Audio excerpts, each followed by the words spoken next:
හිටියා. ඒක අපි නෙවෙයි කියන්නේ. එක පැත්තකින් අශෝක අබේකුමාරදලා, අනිත් පැත්තෙන් රනිල් වික්‍රමසිංහලා, අනිත් පැත්තෙන් සෝල්හයිම්ලා, ඩේවිඩ් කැමරන්ලා, ජොන් කෙරිලා. කුමක් සඳහාද? ඔවුන් කිව්වේ ප්‍රජාතන්ත්‍රවාදය සඳහා. මොකද දුන්නු ප්‍රජාතන්ත්‍රවාදය? හරි බුදුම අමුතු ජාතික ප්‍රජාතන්ත්‍රවාදය. නිදහසෙන් පස්සේ මේ රටේ ප්‍රජාතන්ත්‍රවාදී සමාජය මෙතරම් ව්‍යාකූලතාවයට සහ සංකීර්ණ ව්‍යාකූලතාවයකට පත් කරපු කිසිම කාලවකවානුවක් ලංකාවේ නැහැ. මේක අපිට තේරුම් ගන්න ඕන. ජනාධිපතිවරණයක් තිබුණා. ඊට පස්සේ දියුරුන්දී මුස්සවේ ආවා. දියුරුන්දී මුස්සවේදී මෙන්න ජනාධිපති දියුරුන් දෙනවා පාර්ලිමේන්තු මැතිවරණයක් නැතුව රනිල් වික්‍රමසිංහ දියුරුන් දෙනවා අකමැති කෙනෙක් විදිහට. ආණ්ඩුවේ 42යි. නීති පිළිබඳ අපේ මහාචාර්යතුමා මේක හරියට පැහැදිලි කරයි මම වැරදුවොත්. සාමාන්‍යයෙන් ආණ්ඩුව ව්‍යවස්ථාවේ තියෙන දෙයක් තමයි පාර්ලිමේන්තුවේ වැඩිම ප්‍රසාදයක් ලබාගත් නායකයාව අගමැති ඉදිරිපත් කරන්න ඕනේ කියලා. දැන් අපිට සිද්ධ වෙන අපේ දරුවන්ට කියලා දෙන්න. දැන් මම හුවොත් එහෙම වැරදිලාවක් මගේ පොඩි දුව හතරේ පන්තියේ ඉන්න. අප්පච්චි 225න් බහුතරය කියන්නේ 42ද කියලා මට සිද්ධ වෙනවා ඕක කියලා කියනවා. දැන් විෂය නිර්දේශ වෙනස් කරන්න ඕනේ ඉස්කෝලේ. අංක ගණිතය වෙනස් කරන්න සිද්ධ වෙනවා. ඇයි? 225න් බහුතරය කියන්නේ 42 එතකොට. 183 නෙමෙයි. දැන් මේක හරි ප්‍රශ්නයක්. එහෙම කරපු ප්‍රජාතන්ත්‍රවාදී පාලනයක් තියෙනවා. ඒ විතරක් නෙමෙයි. ලක්ෂ 58ක් එපා කියපු නායකයා එපා කියපු අයගේ සභාපති. ලක්ෂ 58ක් එපා කියපු නායකයා එපා කියපු අයගේ සභාපති. ලක්ෂ 62ක් තියෙන නායකයා ආසන 42ක් තියෙන ආණ්ඩුවේ නායකයා. ලක්ෂ 62ක් ඡන්ද ගත්ත එහෙත් පාර්ලිමේන්තුවේ ආසන 42ක් තියෙන ආණ්ඩුවක නායකයෙක්. අපිට දන්න ව්‍යවස්ථාවන ආණ්ඩුවේ නායකයාද, රාජ්‍ය නායකයාද, සන්නද්ධ සේනාවන්හි සේනාධි නායකයාද වන්නේ ජනාධිපතිතුමනි. ඉතින් මොකද්ද මේ විකාරය? මොකද්ද මේ විහිළුව? මන්න කියන විහිළුවකට විකාරයකට වඩා මේක මලකමක්, ඛේදයක්. පාර්ලිමේන්තු ප්‍රජාතන්ත්‍රවාදය විනාශ කරන්නේ පාර්ලිමේන්තුව ඇතුළේ. ඒක ඉවරයි කියලා. ඒකට අපි අයත් වගේ කියන්නේ නැගිටලා වැටෙන්නේ ඒක. වරයක් තියෙනවා. මොන තීරණයක්ද මට ඒක තේරෙන්නේ. කලබල වෙන්නේ නැති නේ. බය හිතෙන්නේ නැති එකපාරම අපි ටීම් එකට අපි සුදුලුතුමාලා කියන ඒ දායක පාරම නිකන් බල මොකද යකෝ උනේ කියලා. එක්ක එක විසිරුවා ගන්න ඕනේ. එක්ක මොකක් කරනවා අපි සාමාන්‍ය ඡන්දදායකෝනේ. ඉතින් අපිට මේ මහාන වෙනවා. ඇයි අපිව පාව දුන්නේ කියලා. දැන්වත් මේක හදමු. ඉතින් දැන් මේක දැන් මොකද ප්‍රජාතන්ත්‍රවාදය ගැන ඔහොම දිගේම ගේන්න පුළුවන්. දැන් ගේන්න හැදුවා මොනවද? ස්වාධීන කමිෂන් සභාව. මම බොහොම ඉක්මනට කියනවා. මම සාමාන්‍ය රාජ්‍ය සේවය ස්වාධීන කරනවට දිවි හිමියෙන් විරුද්ධ මිනිස්සෙක්. මම කැමති නැහැ රාජ්‍ය සේවය ස්වාධීන කරනවට. ස්වාධීන රාජ්‍ය සේවය නෑ. මේක වෙන ලෝකෙක තියෙනවා. අපි වෙන කොහේ හරි ඉන්නවා. ස්වාධීන වැඩ කරන්නේ දැන් මෙහෙමනම් ස්වාධීන වුණාට පස්සේ කොහොමද කියන්නේ? දරුවෝ මොකද මොකරන්නේ? 1894 බ්‍රිතාන්‍ය පත් කළ කමිෂන් එකක් ට්‍රැවලින් නෝන් කෝඩ් කියලා. මේ කමිෂන් එක පත් කරේ බ්‍රිතාන්‍ය රාජ්‍ය සේවය හරියට හදන්න. ඒ කමිෂන් එක උපුටා ගත්තේ චීන පරිපාලන ක්‍රමය. චීනයේ අධිරාජ්‍යවාදී කාලේ නම් චීනයේ පරිපාලන ක්‍රමය තාමත් හොඳයි. ඇයි ඒ? ඔවුන් තරඟ විභාග ක්‍රමකින් තමයි පරිපාලන කට්ටිය බදවගන්නේ. මේක මේ කට්ටිය ගත්තා. කවුද? ට්‍රැවලින් නෝන් කෝස්ලා දෙන්නෙක් මේ දෙන්න ට්‍රැවලින් සම්මත අරගෙන එක වගන්තියක් තියෙනවා හරිම ලස්සන වගන්තියක්. ඒක තමයි මේක. බලයටපත් වෙන ඕනෑම ආණ්ඩුවකට රාජ්‍ය සේවය පක්ෂපාතී විය යුතුයි. එයි මොකද්ද මෙන්න ප්‍රජාතන්ත්‍රවාදය. බලයටපත් වෙන්නේ මිනිස්යන්ගේ ඡන්දේ. ඒතර බලයටපත් වෙන ආණ්ඩුව නියෝජනය කරන ජනතා පරමාධිපත්‍ය, අර රියැලිටි වැඩසටහන් වල තියෙන පරමාධිපත්‍ය නෙවෙයි. හරි? ජනතා පරමාධිපත්‍ය නියෝජනය කරන්නේ. ඒ ජනතා පරමාධිපත්‍යයට කවුරුත් යට ඒකට කොලින්ගාස්ලා කිව්වේ 972. ජාතික රාජ්‍ය සභාවට කපුටෙකුට පියාඹන්න දෙන්න බෑ කියලා. ඒ තරම් ජනතා පරමාධිපත්‍ය උත්කෘෂ්ටයි. ඒක මනින්නේ නැතුව. ඉතින් කොහොමද රාජ්‍ය ශාසනය කරන්නේ? ඒක වෙනම කතාවක්. ඒක පැත්තට ගියමු. හැබැයි ස්වාධීන කරන්න හදන්නේ මොකද්ද? මේවා නිර්දේශ පාලනීකරණය කරාට පස්සේ හොඳට වැඩේ යනවා කියන. මම අහන්නේ එක ප්‍රශ්නයක්. ජනවාරි 9 වෙනිදා ඉඳන් මේ දැන් මම කතා කරන මොහොත දක්වා පත් කරපු කොයි එකාද එකීද ස්වාධීන සේරම එක්ක හිතවත් එක්ක ලිංගික හිතවත් එහෙම නැත්නම් ගත්තොත් එහෙම ඔය දේශපාලන හිතවත්. හොයලා බලන්න. බොරුවට කියනවා ස්වාධීන කියනවා. අර කියන්නේ අක්කේ බොක්කේ දඩමස් හක්කේ බුදුරජස්. මටත් පුළුවන් නඩත්තු කරගන්න. මගේ ගෙල්ල තුන් දෙනයි නෝනයි සේරම ටික දා ගන්නවා රාජ්‍ය සේවයට මම. ඒ ස්වාධීන කරනවා. බොරුවක් මේක. මම මේක ඇහුවා රටේ ප්‍රධානියන්ගෙන් තහපුරට සුසු පෙරේරාට ඇහුවා ඉස්සරහට. මම ඇහුවේ ජනවාරි 8 වෙනිදා ඉඳන් මම දැන් මේ කතා කරන මොහොතක් පස්සේ කවුද පත් කරලා තියෙන්නේ නිර්දේශපාලනික මිනිස්සයා කියලා මම අහලා තියෙනවා. ජනතුමාගේ. එහෙම නැහැ. තනි කර බොරුවක්. හැබැයි මේ බොරුව කොහොමද වැහුවේ? වැහුවා ලස්සන වචන වලින් ප්‍රජාතන්ත්‍රවාදී යහපාලනය මේ ගොඩක් දේවල් වලින් මේක දාලා වැහුවා. නමුත් කිසිදු ප්‍රජාතන්ත්‍රවාදී මූලධර්මයකට අදාළ වෙන්නේ නැති ආණ්ඩුවක් මේක. මේක ආණ්ඩුවේ ජුන්ටාව. වරක් මේක කිසිදු පෙරේරාට නැතුම හරියට කිව්වා. මම එදා මුදේ කතා කරනකොට හරි වටින බුදුම පාවිච්චි කරලා තියෙනවා කියන්නේ. මේක ආණ්ඩුවක් නෙවෙයි. මේක ජුන්ටාවක්. මේක ජුන්ටාවක්. මොකද ජුන්ටාවක් කියන්නේ? බලයේ දැහැගත්ත 4-5 දෙනෙක් රටක් පාලනය කරනවා. ඒක නිසිත වෙයි. FCID ද ID ද මේ ID ද සේරම දාන්න මොකද කරන්නේ ජුන්ටා පාලනයක් කියන්නේ. මේකට ආණ්ඩුවක් කියන්නේ. ආණ්ඩුවක් කියන්නේ වෙන එකක්. මේක ජුන්ටාවක් නම් ආණ්ඩුව කියන්නේ වෙන එකක්. මේක ආණ්ඩුවක් නම් ඒක ගැන ටිකක් බයි සැකසංකාරව හිතන්න.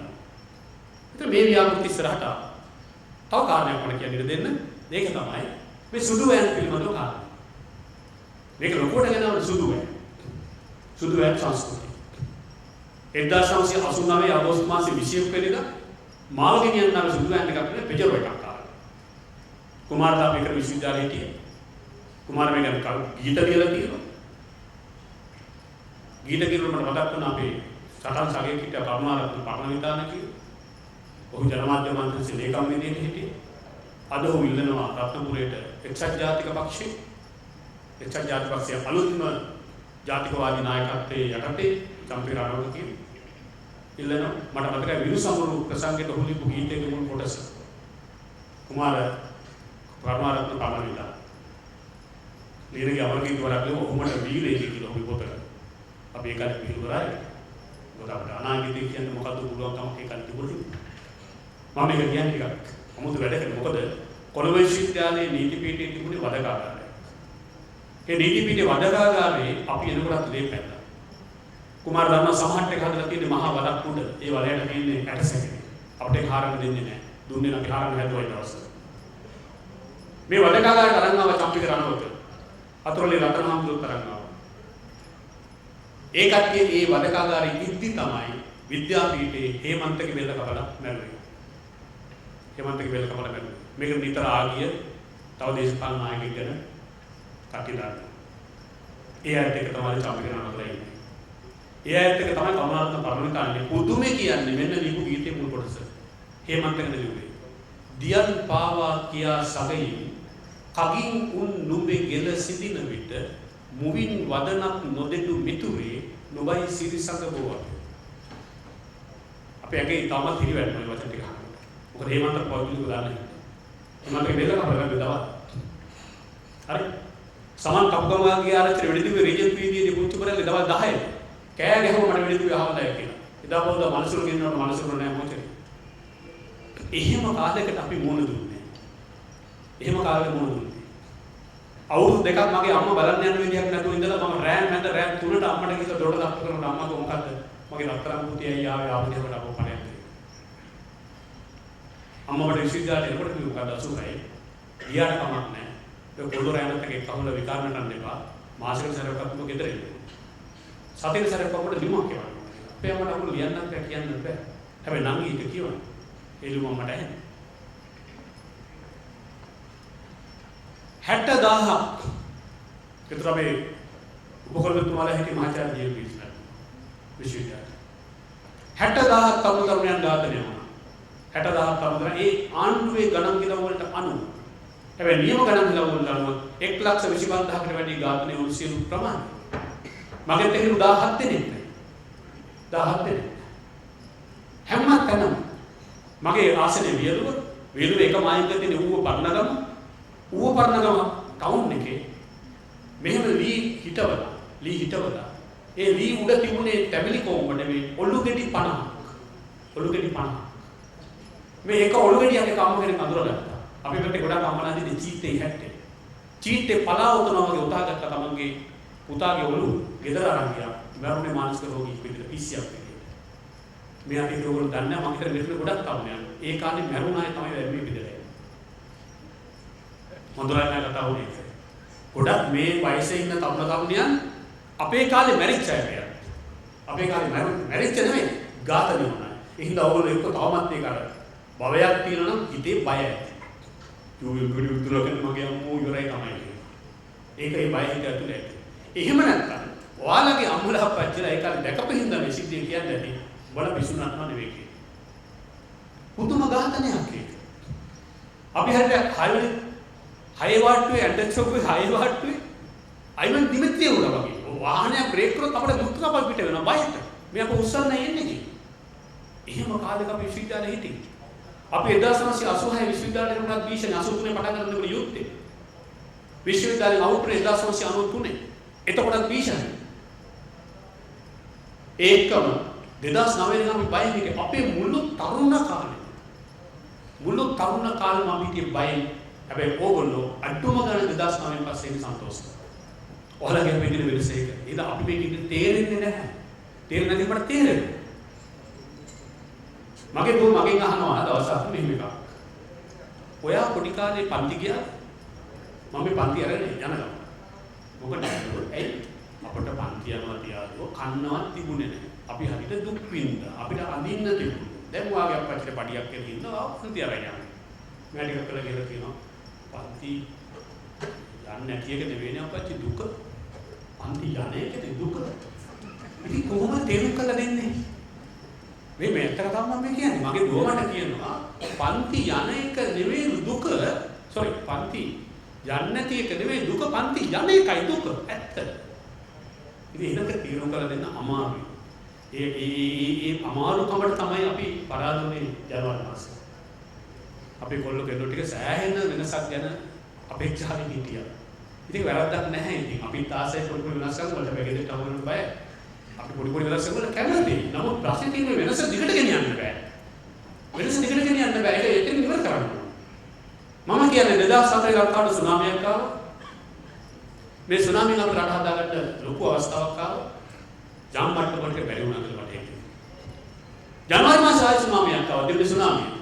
දැන් අපි ඉස්සරහට ඉන්න ප්‍රශ්නේ තමයි අපි දැන්වත් මේ රට හදාගන්නවද නැද්ද කියන එක. දැන්වත් මේ රට හදාගන්නවද නැද්ද කියන එක. මට හිතෙන්නේ මේ රට මේ වෙලාවේ අපි හදාගත්තේ නැත්තම්